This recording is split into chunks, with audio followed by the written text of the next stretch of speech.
हाच तो क्षण जेव्हा भारतीय वंशाच्या अंतराळवीर सुनीता विल्यम्स आंतरराष्ट्रीय अंतराळ स्थानकात म्हणजे ISS मध्ये दाखल झाल्या.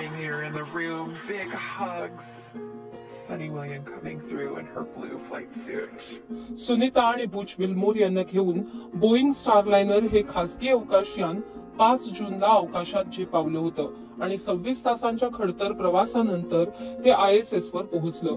दरम्यान या यानात हेलियम गॅस गळती आणि थ्रस्टर्स निकामी होण्यासारखे तांत्रिक बिघाडही झाले. आंतरराष्ट्रीय अंतराळ स्थानकात दोघं पोहोचले तेव्हा तिथे उपस्थित अंतराळवीरांनी त्यांचं स्वागत केलं. गळाभेट झाल्यानंतर सुनीता विल्यम्स आणि विल्मोर यांनी जल्लोष केला.